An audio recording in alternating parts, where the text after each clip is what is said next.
Everyone, good morning. এখন ঘড়িতে বাজে 8টা। তো চলো, আর বাইরে তো পড়ছে প্রচুর বৃষ্টি। সকালবেলা তো রোদ উঠেছিল, যখন 6টা বাজে বাইরে বেরোলাম দেখছি কাঠখয়রা রোদ, আর এখন দেখছি প্রচুর বৃষ্টি। দেখাচ্ছি দাঁড়াও। যেহেতু আর কদিন, দুদিন বাদেই আমাদের গোবিন্দ জন্ম নেবে, তো তার জন্য তো বৃষ্টি হবেই। এই দেখো বাইরে পড়ছে প্রচুর রকমের বৃষ্টি। সকালবেলা এখন উঠলাম কাঠখয়রা রোদ, তার মধ্যে কোথা থেকে মেঘ এসে এত বৃষ্টি হচ্ছে ভাবতে পারিনি। তো চলো ফ্রেশ হই।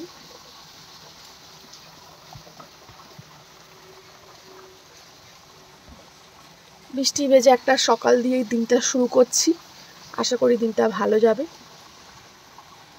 রোদ উঠেছে, কত কিছু কাজ করব, বৃষ্টি পড়েনি, অনেক কাজ করার কথা ইচ্ছা ছিল, সব জলে চলে গেল। জানি না এবার তোমাদের দাদা ভাইও বাড়ি আসার কথা আছে, কিভাবে এই বৃষ্টিতে বাড়ি আসবে ও, সে বিরক্তকর। বারান্দায় মনে হয় জামা কাপড়ে ভরে যাবে, আর ও এসে এবার চেঁচামেচি করবে। কিন্তু বৃষ্টি পড়ছে, লোক কোথায় দেবে বলো? লোকের সাথে ঝগড়া করলে আর হবে? নাইটি তো চেঞ্জ করা হয়ে গেছে, ব্যায়ামও করা হয়ে গেছে, ব্রেকফাস্ট এবার করবো, যেহেতু খিদে পেয়ে গেছে। এখন ঘড়িতে 10টা বাজে, পুরো 2 ঘন্টা কীভাবে কেটে গেল বুঝতেই পারলাম না। তো এখন আবার রোদ বেরিয়েছে, আবার মেঘ। তো জানি না আকাশটা কী খেল দেখাচ্ছে। আবার বাসি বিছানাও তোলা হয়নি, সমস্ত কাজই করবো তাড়াহুড়ো করে। ভাবলাম ঘরটা গুছাবো, আগে ভাবছি রান্নাটা মিটিয়ে নিই, তারপর গোছাবো। কারণ তোমাদের দাদাভাই খড়গপুর চলে এসছে, ফোন করেছিল, ওই জন্য। আবার রোদ উঠেছে, আর একটু রোদটা জোরালো উঠেছিল, তো এখন আমাদের একটু মেঘ ছাই। পেয়ারা গাছটা একদম রাস্তায় হেলে গেছে। তো যাই হোক, তো রোদ্দ উঠেছে হালকা, পেঁচা তুলোর মতো একদম ভেসে যাচ্ছে। যদিও নীলাভ মেঘ নয়, হালকা তবুও ভালো লাগছে আকাশটা। মনে হচ্ছে পুজো এসে গেছে, পুজো গন্ধ একটা ছড়াচ্ছে। আর সত্যিই তো পুজো এসে গেছে। এটা রাখি, একটা জননী ইঁদুর পরিমাণে ইঁদুর হয়েছে, খোলা থাকলেই ঘরে ঢুকে পড়বে, নাহলে কিছু সর্বনাশ করবে। তো ওই কারণেই সবসময় এটা রাখা। আর দুর্গাপুজো এসে গেছে, তার একটা কারণ ছাতু। তোমরা কারা কারা জানো কি জানি না, কারা কারা টাংরা ছাতু জানো? ট্যাংরা বলতে বা দুর্গা ছাতু বলে, দুর্গা পুজোর সময় ওটা ফোটে, একদম অরিজিনাল যে ছাতুটা ফোটে। তো 3 দিন যাবৎ ফুটছে, বাবা তো জানেই না, আজকে গিয়ে দেখতে পেয়েছে সব ফুটে নষ্ট হয়ে গেছে। আজকে এক পেতের মতো তুলে এনেছে, তোমাদের সাথে ফটো হয়তো শেয়ার করতে পারবো, ভিডিও আর কী করে শেয়ার করবো, আমি তো এখানে। তো আমাকে একটু আগে বাবা ফোন করেছে, জানিস আমি যেহেতু খেতে ভালোবাসি ওটা, তো ওই জন্যই বাবা ফোন করেছিল। তো মায়েদের সাথে একটু কথা বলবো, তার সাথে সাথে ব্রেকফাস্টটা করবো, তারপর বাসি বিছানা গুছিয়ে একবারে ঝাঁট দিয়ে এই রান্নাটা চাপাবো। তো চলো দেখতে থাকো। একটা কি বলবো, সর্বনাশ করে দিয়েছে আমার বরের। তো চার্জারটা খুলতে গেলাম, টেনে বেরিয়ে এসছে। এবার আমি লাগাতে পারছি না, আর আমি না প্রচুর কারেন্টে ভয় পাই, ওই প্রচুর ভয় পাই। আমি যে হাতটা দিয়ে লাগাবো, আমার হাতটা থরথর করে কাঁপছে।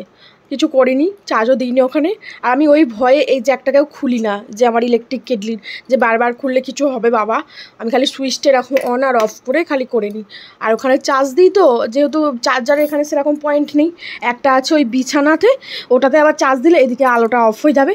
আর ওখানেও চার্জ দিতে গেলে না বড্ড রিস্কি, যেহেতু মা আছে, কৃষ্ণকালী আমার মা, তো ওখানে সেই মায়ের কাছে ফোনটা একটা বিরক্ত লাগে। তো ওই জন্য এখানটায় দিই, বেশ সুবিধা হয় আমার নেওয়ার আর কি, এখানটা রাখলে। আর রাখাও যায় সোফার ওখানটা। কিন্তু ওই যে ব্লান্ডার করে ফেলেছি। আর আজকে আবার শাড়ি পরেছি। দাদাভাই খালি বলবে, তুই নাইটি পরবি না, তুই শাড়ি পরবি, তোকে শাড়ি পরলে আমার বেশি ভালো লাগে, নাইটি পরলে কেমন লাগে বেকার। ওই জন্য ভাবলাম আজকে বর যখন বাড়ি আসছে এতদিন বাদে, 8-9 দিন বাদে, তো শাড়িটাই পরি।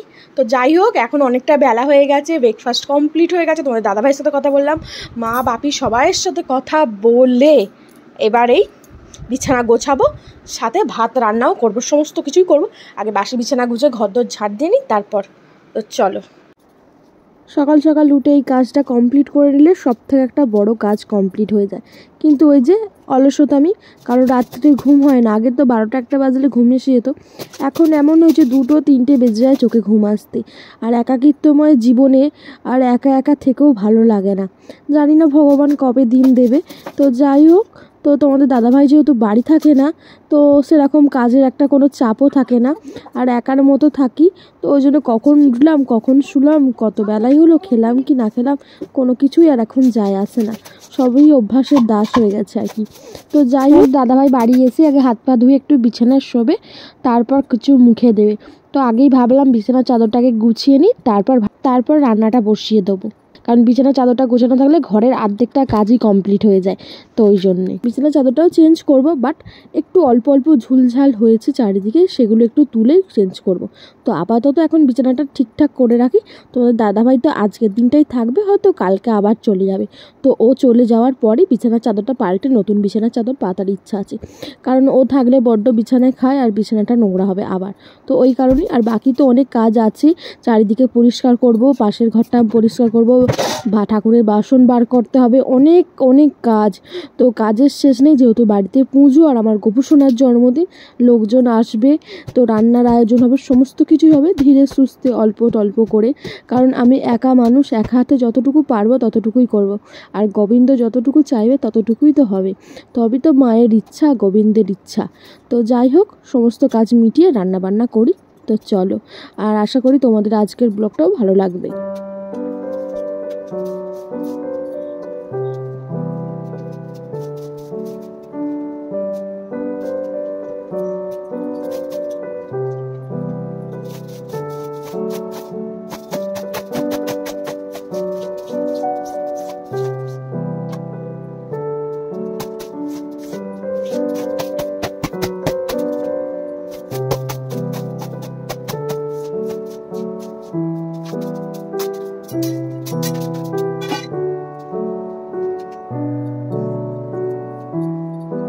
বললাম না ঘর বারান্দাটা ঝাঁট দেবো, ঘরটা ঝাঁট দিয়েছি, এবার বারান্দাটা ঝাঁট দেবো বলে ভাবছিলাম।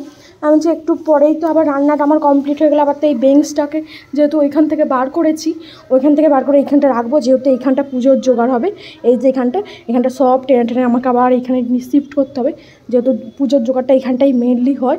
আর এইখানটা হলে এখান থেকে লোক যা আসা করতে পারে না, যেহেতু টেবিলটা আছে, তক্তপোষটা আছে, যাই হোক। তো বেঞ্চটাতে এত পরিমাণে ধুলো ছিল, তাহলে ভাবা যায়। তো এখন এই কাপড় ছেঁড়া নিয়েছি, মুছবো। ঘড়িতে এখন বাজে 11টা 25। তো এটা মুছে একবারে গুছিয়ে ঝাঁট দেবো। তো তারপর যদি এটা নোংরা পড়ে, এটা যেহেতু সেরকম নোংরা নেই, জানি এটা সরালেও নোংরা বেরোবে, যদিও এটা এখন সেরকম নোংরা নেই, এটা বেশি নোংরা। তো ভাবলাম এটাকেই পরিষ্কার করে ঠিকঠাক করে একবারে গুছিয়ে ঝাঁট দিই, তখন রান্না ফান্না কমপ্লিট হয়ে গেলে বারান্দাটা যদি সময় পাই আমি মুছে নেবো। তো চলো এখন কাজ করি। সমস্ত তো তোমাদের সাথে ভিডিও করে আর কি শেয়ার করা হয়ে ওঠে না। এই যে আবার এটাকে সরাতে হবে, এটাকে পরিষ্কার করতে হবে, ওখানে যে এই যে এত জিনিসপত্র সব আছে, ওখানে ঠাকুরের বাসন আছে, বার করতে হবে। আমার শাশুর তো পাত্তাই নেই, আমাকেই গুছোতে হবে। আবার ওখানে দেখো ঠাকুরের খালি জড়ো করা, চারদিকে খালি জড়ো করেই রেখে দিয়েছে, গোছানোর আর নাম নেই। এই দেখো ঝাঁট দিয়ে কতটা নিট অ্যান্ড ক্লিন পরিষ্কার হয়ে গেল। ওটাকেও ভিজে কাপড় দিয়ে মুছলাম, ওই যে। এবার ওটাকে নিয়ে এসে এখানে রাখি। আর এই যে এত নোংরা বেরিয়েছে, তো এখন আর এইসব পরিষ্কার করতে গেলে আমার হবে না। আগে ভাত ডাল তরকারি হয়ে যাক, তারপর লাস্টে আমি করব খাবারের ব্যবস্থাটা করে রাখি, না তার খিদেতে মাথা গরম হয়ে যাবে। খিদে সহ্য করতে পারে না, খিদে পেলে ওর মাথা গরম হয়ে যায়। আর কি গরম রেখেছে, আর চারদিকে তো বদ্ধ সব আটা, আর ওই জন্য আরও শ্বাসকষ্ট হচ্ছে। শুধু এইটুকুই খোলা, তাও জামা কাপড় জল পড়ছে বাইরের, কখন রোদ কখন বৃষ্টি। তো গরম বদ্ধ, তো হলো পাখাটা চালাই, পুরো ভিজে গেছে সব।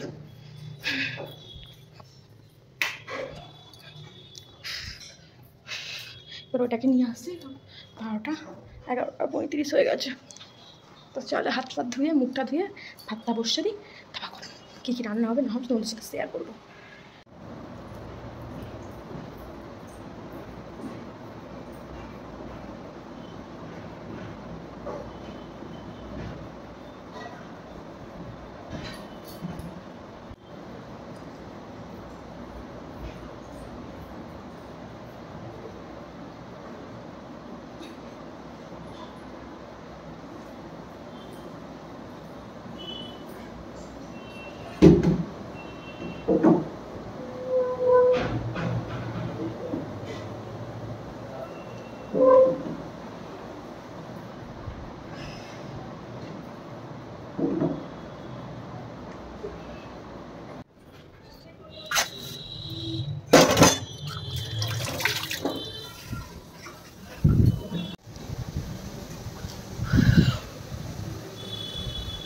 প্রণাম করে আবার কোনটা দিয়ে ইয়ে করো, কোনটা দিয়ে গোল করে নে না, তাহলেই তো হয়ে যাবে।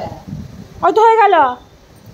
একটা ডাব কাটতেও পারে না, কি করবে ও।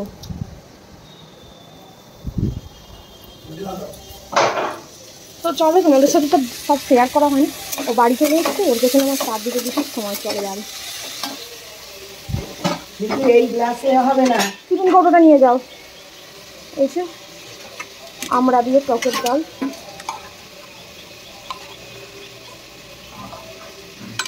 ওদের বিয়ে বাড়ি। আর এখানে হাঁড়িতে আছে ভাত, আমি গরম ভাত দেওয়া যাবে না। আর এখানে ডাঁটা আলুর তরকারি হবে, ডাঁটা ভাজা হয়েছে। আর ওখানে ইলিশ মাছ বার করা আছে, ভাজা হবে, শাকে ভাজা হবে। এখনো শাক কাটাও হয়নি, তো এক এক করে আর হবে, কারণ অনেকটা দেরি হয়ে যায়, 1টা বাজে।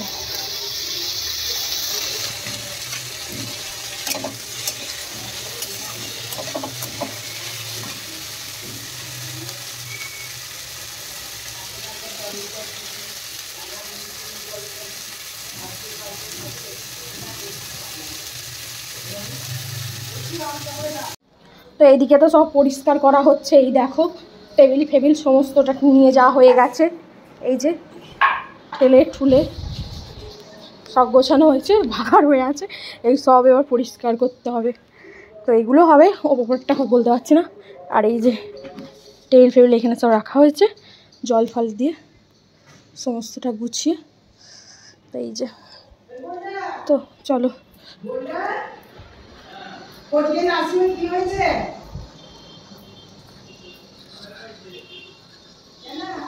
আর এই যে মাছ, ইলিশ মাছ, এই যে ডিমোলা, এখানে শাক। তো চলো এবার কড়াইয়ে তেল দিই খোলায়।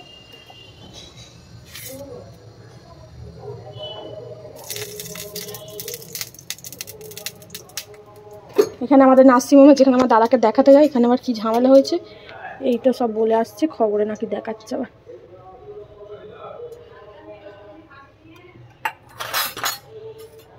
তো এই যে 3 জনে 3 পিস ইলিশ মাছ ভাজবো। আর আজকে ঝাল ফাল করার টাইম নেই। আর এখানে হচ্ছে শাক ভাজা, এর নিচে আছে টক ডাল, এখানে আছে তরকারি, ডাঁটা আলু, ভাত। তো চলো, খুন্তি কোথায় গেল? ও চোখ জ্বলে যাবে এবার।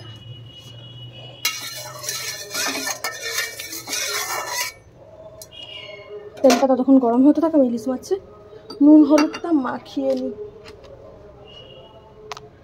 আমার বর আবার নুন বেশি দেওয়া পছন্দ করে না, ভয়ে ভয়ে।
কড়া দিয়ে দিলাম, এখন ভাজাভুজি চলছে। তেলটা একটু বেশিই দিলাম, যদি তোমাদের দাদাভাই খায়। আর মাছটা খুব ভালো তেলও বেরিয়েছে, ভাবিনি এতটা তেল বেরোবে মাছটা থেকে।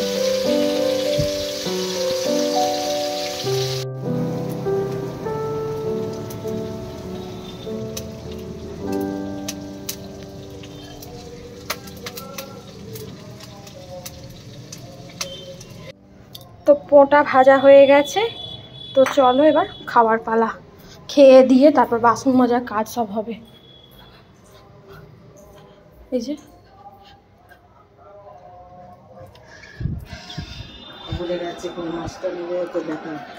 ও যেটা ইচ্ছা নিক,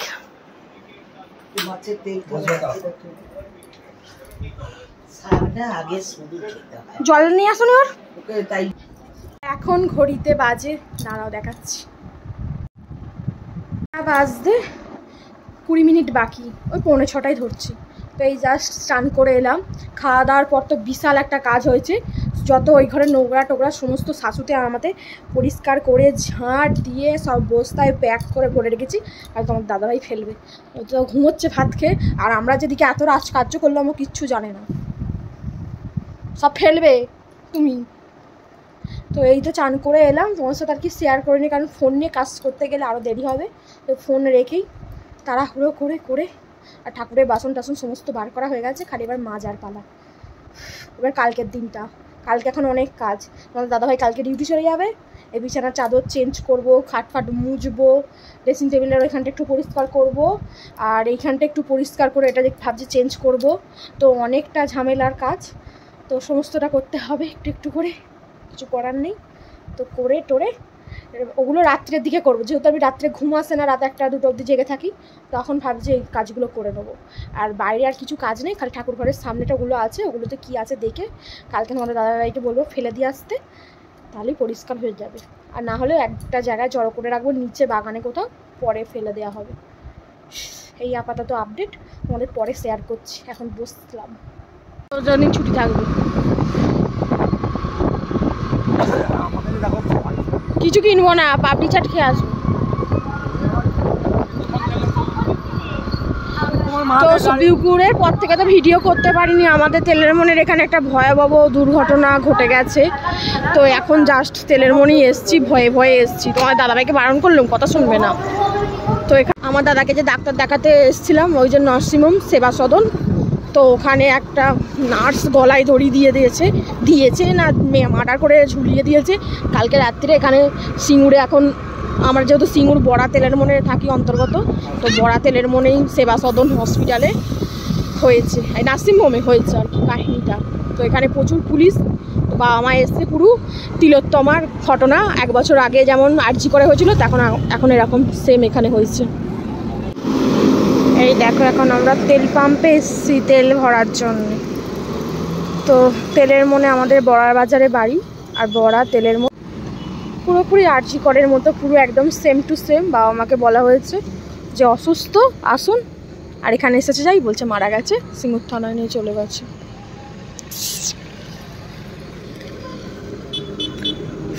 মহিলাদের কোথাও নিরাপত্তা নেই, দুপুর থেকে তো একই কাহিনী শুনে আসছি, ফোনে টিভিতে চালিয়ে বসে বসে দেখা হচ্ছে, কিছু করার নেই।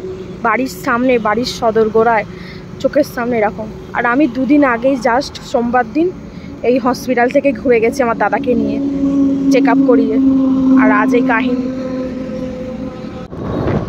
তো এই হচ্ছে সেই তেলের মূল। হ্যাঁ, এখন আমি রাত্রিরে 9টার সময় করে বাড়ি ফিরি। হ্যাঁ তুই বল, আর আজ পুলিশে একদম 6 লাখ বাড়ি ফিরতে পারবো, আমি রাত 9টায় বাড়ি ফিরি। হ্যাঁ তুই কেমন যাচ্ছে দেখো, কি ওটা মাগো, তোমার আমার দিকে আসছে কেন? তোমাকে ভালো লাগছে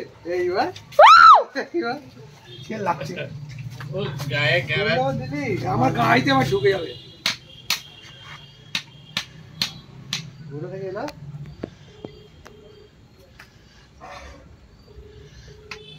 ওইটুকু দেখো না, তোর মা ঘুমড়ে গেল, ফোন তুলবে না, কি জ্বালা, আমার মাকে ফোন কর।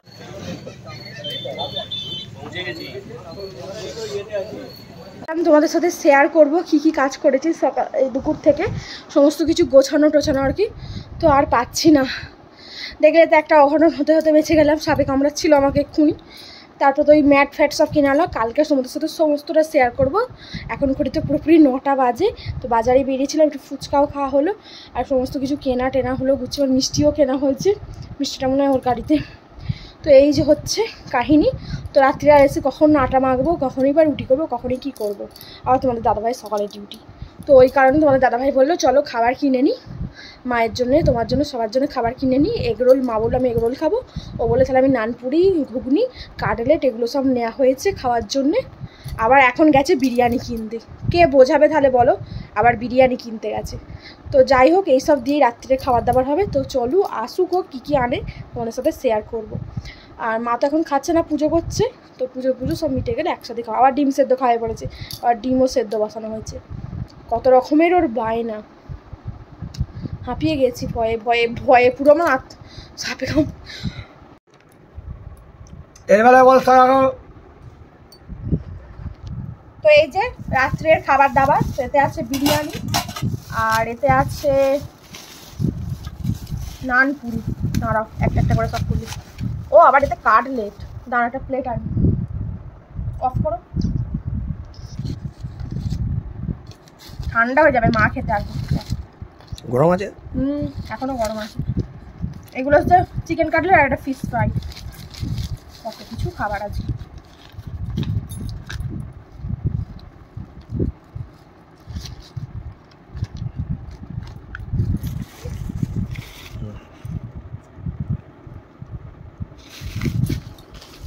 কেউ আর বলবে না বিছানায় বসে খাচ্ছ কেন।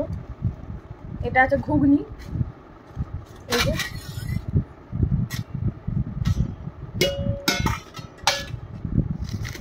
আর এতে আছে নান পুরি। এটা ডালো। আর এতে আছে এগ রোল, আমার শাশু। এগুলোর কালারটা খুলে দেখাবে তো।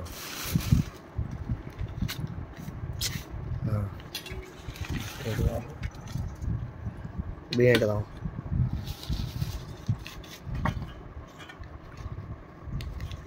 বিরিয়ানি, স্যালাড,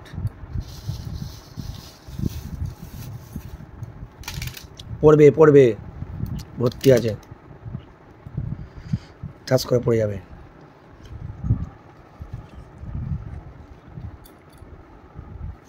চালগুলো টেনে না, নষ্ট করুনি।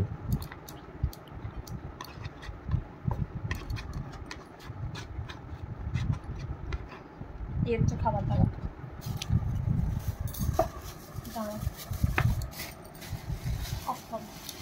অফ করো, আমি একটু